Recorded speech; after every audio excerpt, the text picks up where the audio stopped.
Hello everyone, मैं हूँ Rimita and welcome to my channel horror R. तो दोस्तों, आज हम बात करेंगे साइफली टीवी सीरीज के आगे की 2 एपिसोड्स की, क्योंकि बहुत से लोगों को कंफ्यूजन हो रहा है कि ये आगे कंटिन्यू होगा कि नहीं। तो मैं उन लोगों को बता दूं कि ये एपिसोड बाय एपिसोड आएगा। हर वीडियो में 2 एपिसोड इंक्लूड होंगे। तो चलिए बढ़ते हैं आज के साइफली एपिसोड्स के हॉरर पोस्टर राइड पे।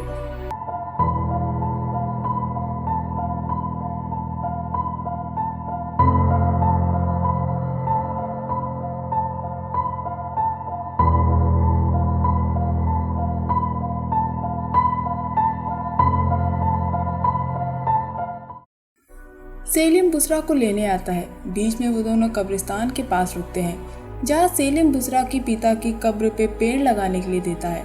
वहाँ उन्हें कादिर और तुर्कन देखती हैं और कहती हैं कि इन दोनों के बीच में जल्दी दोस्ती हो गई।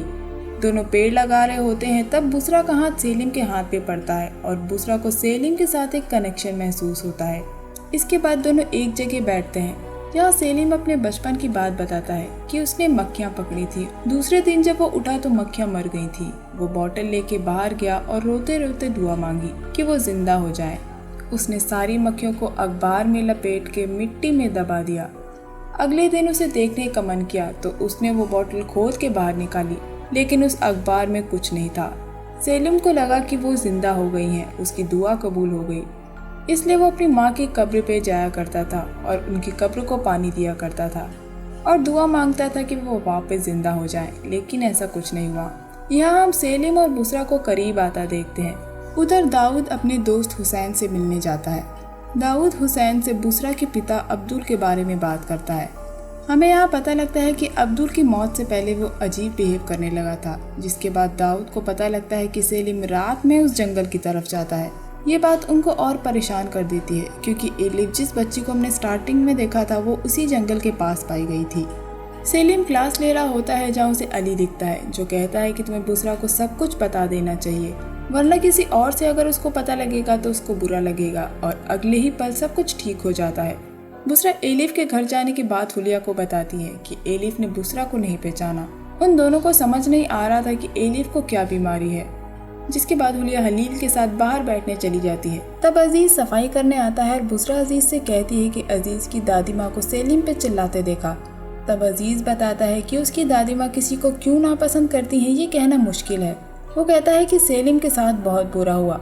बुसरा के पूछने पर अजीज बताता है कि 4 साल पहले नेल और उनकी बेटी एजरा उसी घर में रहती है जहाँ अब बुसरा रहती है। नेल के पास बहुत सारे घोड़े थे। एक रात वो सारे घोड़े मर गए।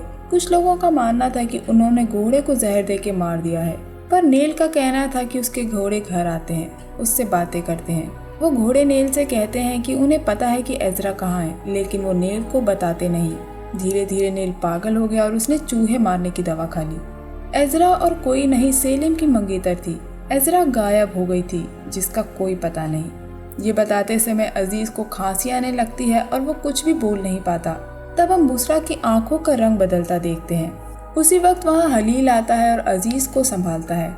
एजरा की बात सुन के बुसरा को बहुत बुरा लगता है। वो हुलिया से कहती है कि सेलिम को ये बात खुद उसे बतानी चाहिए थी। सेलिम बुसरा के लिए उस रात फूल लेके आता है, लेकिन बुसरा एजरा की बात से इतनी गुस्सा थी कि वो सेलिम से फूल नहीं लेती और कहती है कि वो थकी हुई है, और ये कहने के बाद वो दरवाज़ा बंद कर देती है। सेलिम के घर पे सेलिम के पिता ने गुस्से में सेलिम की माँ की बनाई सारी चीज़ों को जला दिया था। जब सेलिम वहाँ आता है और ये देखता है तो अपने पिता पे गुस्सा करता है। अपने रूम में जाने के बाद वो चिल्लाने लगता है कि उसके पिता इतने सालों से ऐसा बर्ताव क्यों कर रहे हैं। एक तो बुसरा का गुस्सा होना, ऊपर से उसके पिता का अजीब बिहेवियर जो सेलिम को फ्रस्ट्रेट कर देता है।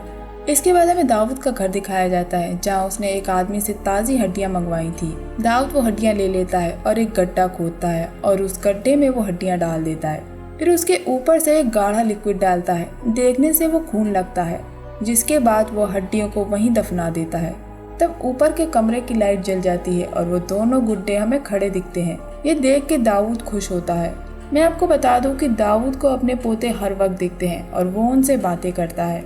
सेलिम अपने रूम में बुरहान बाबा की यादें याद करता है कि आज जिस लड़की से तुम मिले थे वो तुम्हारी किस्मत का फैसला करेगी, और उसको बुसरा की यादें याद आती हैं।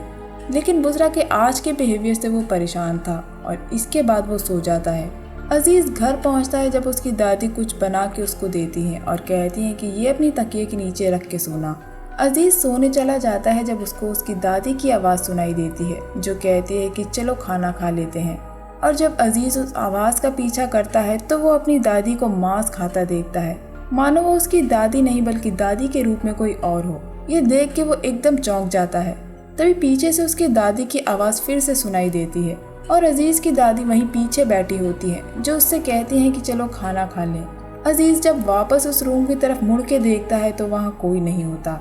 अजीज की दादी के रूप में वहाँ कोई आया था जिसने अजीज को ये सीन दिखाया था। अजीज वहाँ से ये कह के चला जाता है कि उसको भूख नहीं है। उस रात हम देखते हैं कि अली की खिड़की के पास से कोई गुजरता है। अली खिड़की के पास जाके बैठ जाता है जब हम एक आवाज़ सुनते हैं कि मेरे पास आओ। अगले दिन सेलिम क्लास में पढ़ा रहा होता है जब एक आदमी आके बोलता है कि अली की माँ की तबीयत बहुत खराब है, वो अली को देखना चाहती हैं, इसलिए वो अली को ले जाने आया है। तब सेलिम भी उसके साथ चलने के लिए कहता है। दाऊद को खिड़की से 2 गुड्डे ताबूत के पास खड़े नजर आते हैं। जब वो अपने कमरे में देखता है तो वो दोनों गुड्डों में से एक गुड्डा गिरा होता है। तब उसको एक औरत की बात याद आती है जिसने बोला था कि अगर एक भी गुड्डा गिर जाए तो उससे आके बात करे, उस गुड्डे को उठाए नहीं। दाऊद फरीद को कॉल करके कार लाने के लिए कहता है ताकि वो किलिन क्यों गाँव जा सके, लेकिन ये बात वो किसी को बताने के लिए मना कर देता है। उधर हुलिया को बुसरा की फिक्र होने लगी थी क्योंकि वो अभी तक हॉस्पिटल नहीं आई थी। वो बुसरा को कॉल करती है लेकिन बुसरा कॉल नहीं उठाती। तब वहाँ अजीज आता है और हुलिया उसको बुसरा के घर जाके देखने को कहती है। अजीज बुसरा के घर जाने को ये कह के टाल देता है कि 10 मिनट रुक जाते हैं, इंतज़ार करके देखते हैं, अगर वो नहीं आई तो वो चला जाएगा। इसके बाद हम देखते हैं कि अली की माँ की तबीयत बहुत ख़राब थी, उन्हें कैंसर है। सेलिम डॉक्टर को बुलाने को कहता है लेकिन अली के पिता कहते हैं कि आपको पता है कि इस बीमारी का अब कोई इलाज नहीं है। लेकिन सेलिम फिर भी बुसरा को लेने हॉस्पिटल जाता है जहाँ हलील उससे बताता है कि बुसरा अभी तक हॉस्पिटल नहीं आई है। थोड़ी देर में अजीज उसको देखने उसके घर जाएगा। यहाँ हलील सेलिम को बताता है कि अजीज ने बुसरा को एजरा वाली बात बता दी है कि वो सेलिम की मंगेतर थी और गायब हो गई। सेलिम बुसरा को उसके घर से लेता है और अली के घर ले जाता है। बुसरा अली की माँ को इंजेक्शन देती है ताकि उनका दर्द थोड़ा कम हो जाए और बस कुछ ही सेकंड बाद अली की माँ की मौत हो जाती है। अली सेलिम से कहता है कि उसको पता है कि उसकी माँ मर जाएगी और सेलिम अली को संभालता है। अली की माँ की मौत के बाद सेलिम बुसरा को छोड़ने जाता है जहाँ दोनों अपनी ज़िंदगी के बारे में एक दूसरे से शेयर करते हैं। सेलिम बुसरा को कहता है कि वो उसे कुछ भी छुपाना नहीं चाहता था। वो एक बदकिस्मत इंसान रहा है जिसकी माँ तब गुजर गई जब वो बहुत छोटा था। उसकी माँ के मरने के कुछ साल बाद उसको गांव में फैली अफवाहों से पता लगा कि उसकी माँ ने फांसी लगा ली थी। सेलिम को इसका रीज़न आज तक नहीं पता है। यहाँ हम साफ देख सकते हैं कि बुसरा और सेलिम एक दूसरे को पसंद करते हैं। बुसरा अपने पति के बारे में बताती है कि उसका पति एरदम उससे शादी करना चाहता था लेकिन एरदम की माँ ये नहीं चाहती थी। लेकिन फिर भी एरदम ने बुसरा से शादी की। वो शादी 2 घंटे भी नहीं टिकी और एरदम ने खुद को मार डाला। इसके बाद सीन चेंज होता है और हमको एक अलग ही सीन देखने को मिलता है जहाँ काले जादू की चीज़ें रखी होती हैं और हम देखते हैं केवसर नाम की तांत्रिक औरत जिसके पास दाऊद आता है। जिसके बाद वो औरत ये कहना शुरू कर देती है कि कोई नहीं बचेगा, सब खत्म हो जाएगा। वो दाऊद से कहती है कि जो बच्चे तुम्हें दिखाई देते हैं वो तुम्हारे पोते नहीं हैं। वो दाऊद का काम करने के बदले सोना मांगती है। दरअसल वो औरत केवसरी थी जिसने दाऊद से कहा था कि अगर कोई भी एक गुड्डा गिर जाए तो वो उससे आके मिले। केवसर कहती है कि जो तुम कर रहे हो वो इतना आसान भी नहीं है। वो दाऊद को मंत्र फूंक के एक बॉटल देती है और फिर दाऊद को वहाँ से चले जाने के लिए कहती है। हॉस्पिटल में बैठे अजीज और हलील बात कर रहे होते हैं जब अजीज हलील को बताता है कि फव्वारे के पास गांव वालों ने एक जानवर को देखा था जो बहुत बड़ा था। गांव वालों ने इसको पकड़ने की कोशिश की लेकिन वो भाग गया। अजीज को लगता है कि वो जानवर नहीं बल्कि कुछ और था। वो कहता है कि उसके साथ कुछ और भी चीज़ें हो रही हैं लेकिन वो उसको बता नहीं सकता। इसके बाद हमें गांव के फव्वारे की एक कहानी पता चलती है। उस फव्वारे के पास कभी कब्र हुआ करती थी। उस समय के गांव वालों ने वहाँ गड़ा खजाना खोदा और उन्हें वो खजाना मिल गया, लेकिन वो खजाना उनके लिए श्राप बन गया। अगले दिन सारे गांव वाले जमीन में गड़े मिले। उन गांव वालों के इर्द गिर्द ताकतें थी जिनकी आंखें बाहर निकली हुई थी। जिसके बाद कुछ काजियों को बुलाया गया ताकि वो उन ताकतों को वहां से हटा सकें। जब उन काजियों ने उस फव्वारे वाले पेड़ के नीचे बैठ के दुआ की तब उन काजियों ने बताया कि वो दूसरी दुनिया का दरवाज़ा है। हलील इन बेफिजूल की बातों पर यकीन नहीं रखता है। उसे लगता है कि अजीज ने अपनी दादी माँ से ये कहानी सुनी है जिस पे वो यकीन करता है, लेकिन अजीज का कहना था कि ये गांव के इमाम को भी पता है, आज भी वहाँ खजाना गड़ा हुआ है जिसकी हिफाजत जिन करता है।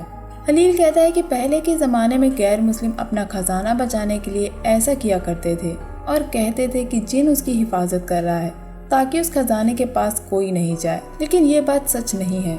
लेकिन अजीज कहता है कि बुसरा के साथ भी कुछ अजीब हो रहा है, लेकिन हलील उसकी एक भी बात सुनना नहीं चाहता। हलील कहता है कि तुम ऐसी बेफिजूल की बातों पे यकीन करते हो और ये सब कहानी तुमने बुसरा को भी बता दी, जिस पे अजीज कहता है कि वो आगे से बुसरा को कुछ भी नहीं बताएगा। इसके बाद हम अली के घर का सीन देखते हैं, जहाँ अली के पिता ने अपनी पत्नी की लाश को अभी तक घर में ही रखा था, जबकि इमाम कहते हैं कि जितनी जल्दी हो सके हमें उसे दफना देना चाहिए। इसके बाद हम अली को पोजेस्ड हालत में देखते हैं, जो उसी फव्वारे की ड्राइंग बना रहा था। अली से कोई ताकत ऐसा करवा रही थी। सेलिम को अली की फिक्र होने लगती है, इसलिए वो अली को देखने उसके घर आता है, जहाँ वो अली से उस ड्राइंग के बारे में पूछता है। अली कहता है कि उसको और बुसरा को वहाँ जाना चाहिए। वो सेलिम के साथ बाहर जाने से मना कर देता है और कहता है कि वो अकेले रहना चाहता है। ये सुनने के बाद सेलिम उस फव्वारे वाले पेड़ के पास जाता है और वहाँ उसको 2 छोटे बच्चे दिखते हैं जिनके मुंह से काला धुआं निकल रहा होता है और फिर वो एकदम से गायब हो जाते हैं। ये देख के सेलिम घबरा जाता है और वहाँ से चला जाता है। बुसरा हुलिया के साथ अपने घर पहुँचती है तो उसको अली के रखे फूल मिलते हैं, जिसको देख के वो बहुत खुश होती है। वो दोनों बातें कर रहे होते हैं, तब हुलिया हलील के बारे में बताती है कि वो और हलील एक दूसरे को पसंद करते हैं। इसी बीच सेलिम का कॉल आता है, तब बुसरा अली के बारे में पूछती है। तब सेलिम बताता है कि अली खुद को संभालने की कोशिश कर रहा है। सेलिम बुसरा से उन फूलों के बारे में पूछता है, जिस पे बुसरा सेलिम को थैंक यू बोलती है। सेलिम और बुसरा एक दूसरे से प्यार करने लगे थे। जब बुसरा सेलिम से कॉल पे बात कर रही होती है, तब हुलिया बुसरा के चाय के कप से उसका भविष्य पढ़ने की कोशिश करती है, लेकिन उससे पहले ही कप टूट जाता है। अब बुसरा सेलिम को पाके खुश थी। वो अब अपने अतीत को भूलने की कोशिश कर रही थी, इसलिए उसने एरदम और अपनी फोटो को ड्रॉर में रख दिया था। इसके बाद हमें अली का घर का सीन दिखाया जाता है, जहाँ अली को उसकी माँ बुला रही थी। अली पोजेस्ड हालत में अपनी माँ के कॉफिन के पास जाता है और उसकी माँ उसके पीछे खड़ी होती है, जो कहती है कि अली बेटा मेरे पास आओ, और एपिसोड यहीं एंड हो जाता है। तो दोस्तों, ये था साइफवे के एपिसोड 3 और 4 की कहानी। उम्मीद करती हूँ आपको ये एक्सप्लेनेशन पसंद आया होगा, और अगर आपको ये एक्सप्लेनेशन पसंद आया है तो आपको पता है कि क्या करना है। Please do like, share and subscribe to your favourite channel horror art. तो चलिए मिलते हैं अगले वीडियो में, तब तक के लिए stay safe, keep hunting, lots of love.